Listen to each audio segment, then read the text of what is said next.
Hello guys, আসসালামু আলাইকুম। আজকে প্রতিদিনের জন্য একটা নিয়ে আসলাম রেসিপি বিরিয়ানি চোস্টা। আমরা আরবিক স্টাইলে বিরিয়ানি চোস্টা কীভাবে রান্না করি।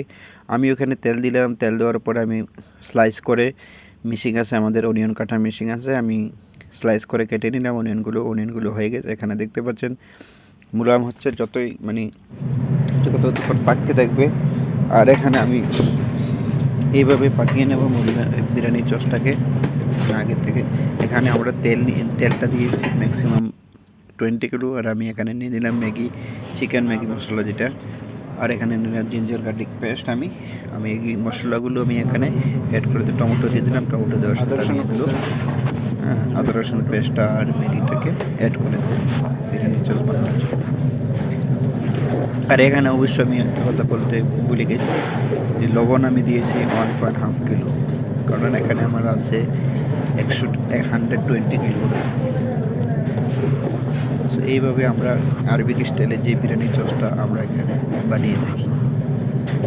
সো গাইস, আপনারা দেখতে থাকুন। অবশ্যই আপনার যদি এই রেসিপিটা ভালো লাগে অবশ্যই আপনারা লাইক করে শেয়ার করে সাবস্ক্রাইব করে পাশে থাকবেন।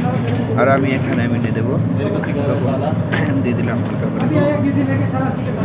আর বাকি মশলাগুলো নিচ্ছি, দেখতে পাচ্ছেন মশলাটা আমি নিয়েছি এখানে গরম মশলা। বিরিয়ানির জন্য স্পেশালি গরম মশলাটা পরিমাণে কম করে ইউজ করি আমরা এখানে। গরম মশলা দিতে স্পেশাল বানাই। গরম মশলা, হলুদ, এলাচি পাউডার আর বাকি বিরিয়ানি মশলা, স্পেশাল বিরিয়ানি মশলা। এখানে আমি নিয়ে নিলাম কোরিয়ান্ডার পাউডার। এখানে আমি নিলাম গোলমরিচের পাউডার, যেটা ব্ল্যাক পেপার। এইভাবে আমরা মশলাটাকে মিক্স করে নেব। সব কিছু দিয়ে নেব। এখানে আমি দারচিনি পাউডার, মানে ইংরেজিতে যারা বলে সিনামন পাউডার। এইভাবে সব কিছু এখানে দিলাম আরও একটা গরম মশলা। 3 থেকে 4টা আমার কাছে স্পেশাল গরম মশলা। আমি মশলাগুলোকে ভালো করে মিক্স করে নেব। আর মিক্স করে এখানে ম্যাক্সিমাম হবে কিলো হবে आइडिया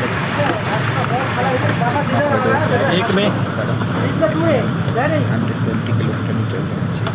আর স্টাইলে যেটা এখানে মশলাগুলো দিয়ে দিলাম। এখানে দেখতে পাচ্ছেন একদম ভালো করে মিশ্রণ করে নেবো। ভালো করে মশলাটা মিশ্রণ করার সাথে পেঁয়াজটার সাথে চসটার সাথে ভালো করে মিশ্রণ করতে।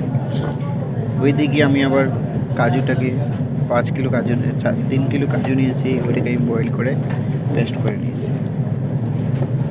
কারণ বিরিয়ানি চস আপনারা যদি কাজু না দেন মনে হচ্ছে যে বিরিয়ানির চস।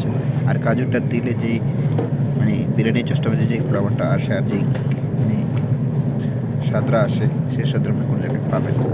আশা করি আপনাদের অবশ্যই ভিডিওগুলো আমার রান্নার ভিডিও অবশ্যই আপনাদের ভালো লাগে। আর আপনাদের যদি ভালো লাগে অবশ্যই লাইক করে শেয়ার করে সাবস্ক্রাইব করে পাশে থাকবেন। নিত্য নতুন ভিডিও অবশ্যই আসতে থাকবে আর প্রতিদিন আসবে ইনশাআল্লাহ। আমি আমার বেস্টটুকু ট্রাই করবো। অবশ্যই আপনাদের সাপোর্ট চাই, আপনারা সাপোর্ট করতে অবশ্যই আপনারা সাপোর্ট করবেন। আর এইভাবে আমি মশলাটাকে ভালো করে মিক্স করে নেব। পেঁয়াজের সাথে চসটা হয়ে গেছে, দেখতে পাচ্ছেন পেঁয়াজটা একদম বলে চস অলরেডি হয়ে গেছে। বিরিয়ানির চসটা হয়ে গেছে অলরেডি। পেঁয়াজ দেখা যাচ্ছে না, মানে টল টল টল টল করে চসটা। আমি এখানে দেখতে পাচ্ছেন দুটো বোলের মধ্যে লেবনা, তারপরে ইউগার্ট টক দই, যেটা টক দইয়ের সাথে লেবনা যাবে।